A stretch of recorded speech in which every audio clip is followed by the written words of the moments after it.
Bloodhound Supersonic car will today attempt its highest speed since testing started a few weeks ago. The Supersonic car is expected to travel at 800 kilometers per hour. The car was officially launched at Hakskeenpan in the Northern Cape last month. Over the past few weeks, the car gradually increased its testing speed. It is expected to attempt the world landspeed record of 1,600 kilometers per hour next year. All right, let's go through to Ulrich Hendriks. Ulrich, what is the latest regarding this very exciting project?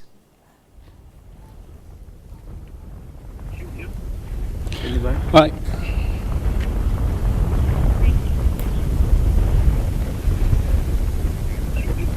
Rolling. Can you go on? Yes, yes. Will it go in? Yes. Hi, good morning and welcome to Hakskeenpan here in the Kalahari. Of course, a very exciting day for the Bloodhound Supersonic team. They will attempting 800 kilometers an hour or about 500 miles per hour. Of course, when they came here last month, that is exactly what the target speed was. They'll possibly do two runs today, one without the parachute braking system and one with the braking system. Of course, like they said last month when they came here, a lot of the tests that they are doing here at Hakskeenpan this time around is to check whether or not the braking system is working and whether or not they'll be able to get the car to stop. Of course, Ian Wurst, who is the owner of the car, told me last month the speed, the 1,600 kilometers an hour is not really that problem. You can possibly do it, but braking is the big thing. That's correct, yeah. So what we're doing this year is we're focusing on the high-speed testing, and then next year we'll look towards breaking the land speed record. The 1,000 miles an hour is still an end goal of the project eventually, but this particular project is about land speed record. 800 kilometers an hour, that's your fastest speed yet. You'll be doing that in hopefully a couple of minutes. Yeah, we should be doing. That's just, and as we're ramping the speed up, obviously we're getting faster each time. So the plan is to keep going and see how fast we can go on this particular configuration. And that allows us to collect as much aero data as possible and information we need about how the car speeds up and how the car slows down, so we can go back and make sure when we come back next year we've got the enough thrust to be able to get us to that land speed record. Mm-hmm. And then braking, very important. One of the tests will be without a parachute braking. I've seen pictures on social media about what the parachute looks like after one of these breaks, and it's just totally amazing. So you'll be doing one without parachute braking. What is the intention and what is the expected outcome?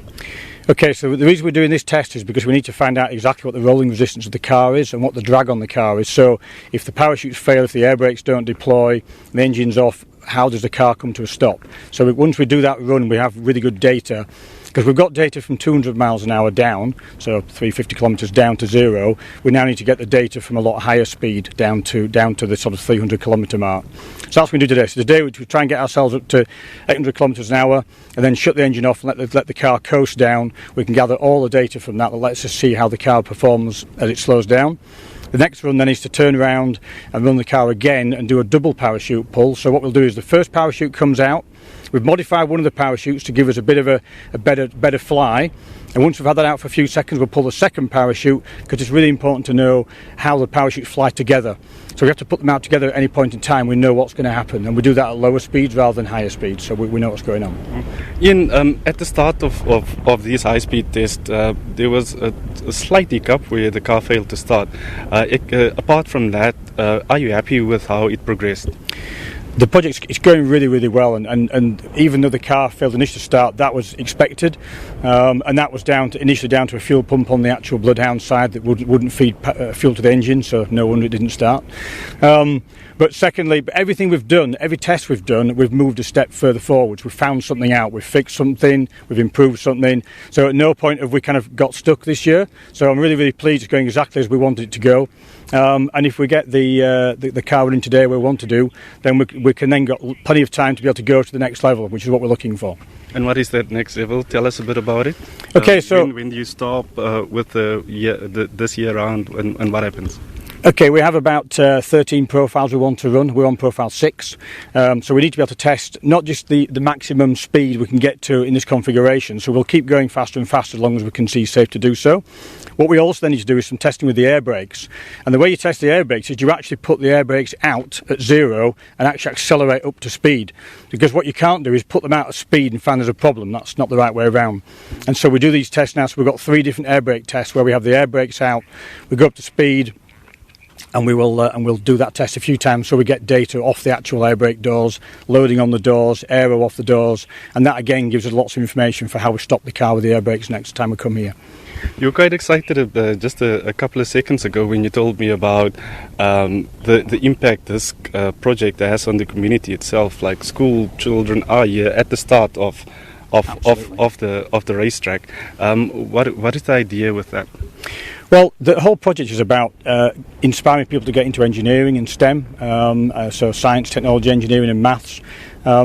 That's why we're doing this. You know, it isn't just like a crazy speed project, it's about engineering. It's the journey to get to that speed that's the really interesting bit. Having got to the goal of the speed, then it's almost like, oh right, well that's finished then.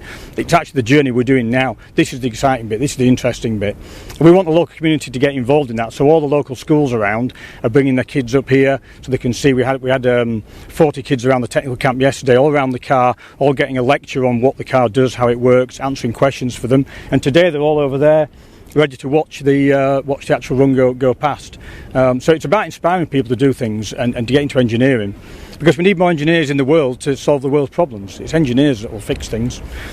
Thank you very much. Ian Wurst, he's of course, he describes himself as a pensioner and an engineer, crazy about engineering, crazy about the Bloodhound project.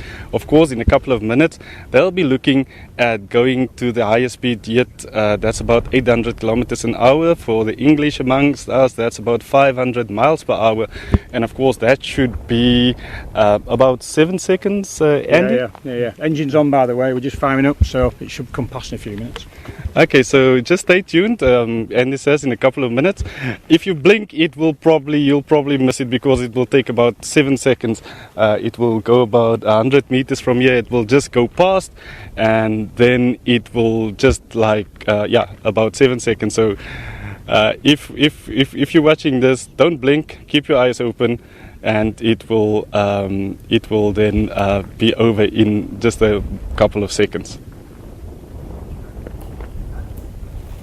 Right, that's SABC reporter Ulrich Hendriks giving us more information on that Bloodhound project. Everyone's anticipating it. It's a story of international interest.